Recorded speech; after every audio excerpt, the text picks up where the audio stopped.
ሰላም አለይኩም ወራህመቱላሂ ወበረካቱ። ውድ የአንዋር ቤተሰቦች እስኪ ሁላችሁም ዘንድሮ በጣም የሚያሳዝን ጊዜ አላህ የተቆጣብን ጊዜ ነውና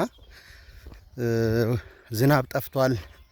ዛሬ ሐምሌ 13 ነው፣ ሐምሌ 14 ነው መሰለኝና እህል የሚታይበት አዝመራ የሚታይበት ቡቃያ መሬቱ ፍንትክትክ ብሎ በቃ ደስ የሚልበት ኤንቫይሮንመንት ወቅት ነበር። ግን ዘንድሮ ዝናብ ጠፍቷል። እያያችሁት ነው። ማሳ ሁላ በቃ ሁሉ ነገር ያው ታርሶ በቃ ባዶ ነው ማለት ነው። ምክንያቱም ዝናብ ጠፋ እና ሁላችሁም እስኪ በያላችሁበት ሰው ቢንጎባለል ሰው እንትን ቢል ያለ እርሻ አብሶ እንደኛ ሀገር ያለ ሰው አላህ በረህመቱ ያደላት ሀገር ናትና ያን ረህመቱን እንዲያፈስልን ሁሉ ሰው በየቦታው እየጮኸ ነው ያለውና የሰው ልጅ ሆዱ ካልበላ አብሶ አሁን ሰዓት በጣም ከባድ ነውና እባካችሁ ዱአ አድርጉ ማለት እፈልጋለሁ። ሰዎች መሬቱ ላይ ያልታረሳለ እንግዲህ ወቅቱን ቁጠሩት አሁን ማለት ነው። ወቅቱን ቆዩት። አሁን ሰዓት ዝናብ የለም። ይኸው መሬቱ ሁላ ባዶ ነው ያለው። ትንሽ ደመንመን ያለ ይመስላል። በቃ እንደዚህ እያሳየ ነው ማለት ነው የሚጠፋው። ወላሂ የሚገርማችሁ ነገር አሁን ወደዛ ወደ ለሚ ትንሽ ዳመና ጉም ምናምን አለ፣ ግን የለም ባዶ ነው፣ ባዶ ማለት ነው። እና ኡሪ የሚያስብል ሰው አሁን ሰዓት ወጥቶ የተቀያየመው አፉ ተባባል ሲባል ይኸው ግማሹ በቃ ዝም ብሎ እያረሰ ሽንኩርት የሚዘራል። አሁን አንድ ቀን በጣለው ዝናብ ማለት ነው። ዛሬ መታ ትንሽ አከፍክፋለች፣ ትንሽዬ ማለት ነው። እዩት፣ ትንሽዬ። ይሄ አሁን ደረቅ ነው በቃ። እና በጣም ይኸው እዛ ጋር እያረሰ ነው ሰው። ዝናቡ ጠፍቷል። ያ ረበል ዓለሚን በጣም የሚያሳዝን ጊዜ ነው ወላሂ። እንደው ጊዜ ሰዓት እንግዲህ ዴጋ አብሶ ይሄ ኑሮ የሚያስብል ነው። ሰው ማልቀስ አለበት። ታልበላ ታልጠጣ የሰው ልጅ እንግዲህ ተመልከቱ ማለት ነው። ወደ አንዋር ቤተሰቦች በጣም የሚያሳዝን ጊዜ ላይ ነው ያለነውና እና ባካችሁ ሁላችሁም ዱአ አድርጉ። ያው ሰው እያረሰ ነው። ጊዜ ቡቃያ የሚታይበት ጊዜ ነበረ።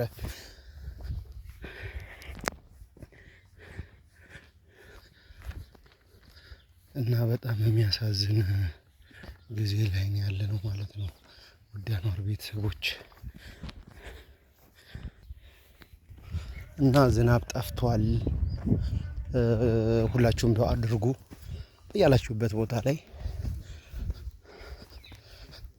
ዱአ ያስፈልጋል ማለት ነው። ሰዓት ዝናብ ጠፍቷል።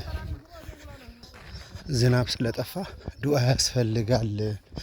ሰው በደረቁ በቃ እኛን ሀገር ሰው ታውቃላችሁ፣ ኢማኑም ደካማ ነው።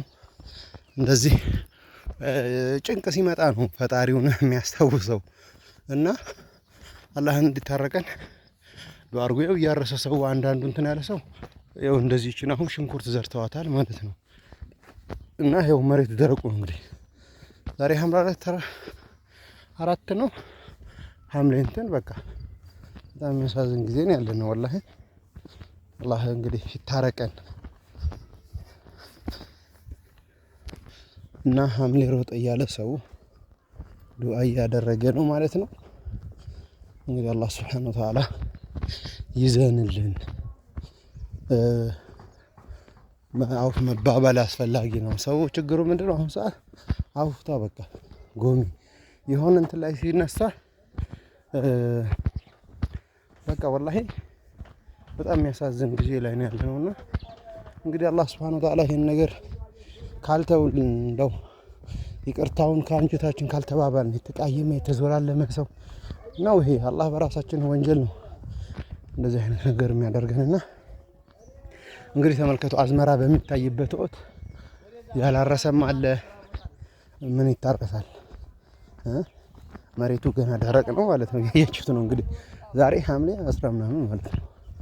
እሰቡት። ቆላ ደጋውን ሰዓት የሚዘራበት ቡቃያ የሚያጨለጭልበት እንትን የምልበት ነው እና ሁላችሁም ዱአ እንደራረግ።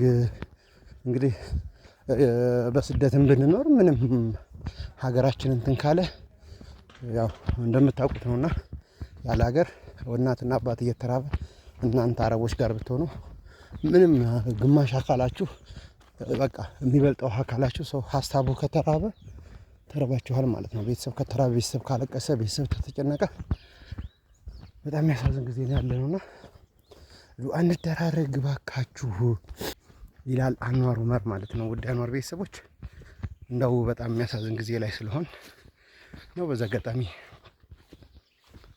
አደራ ማለት እፈልጋለሁ። ሰላም አለይኩም ወራህመቱላህ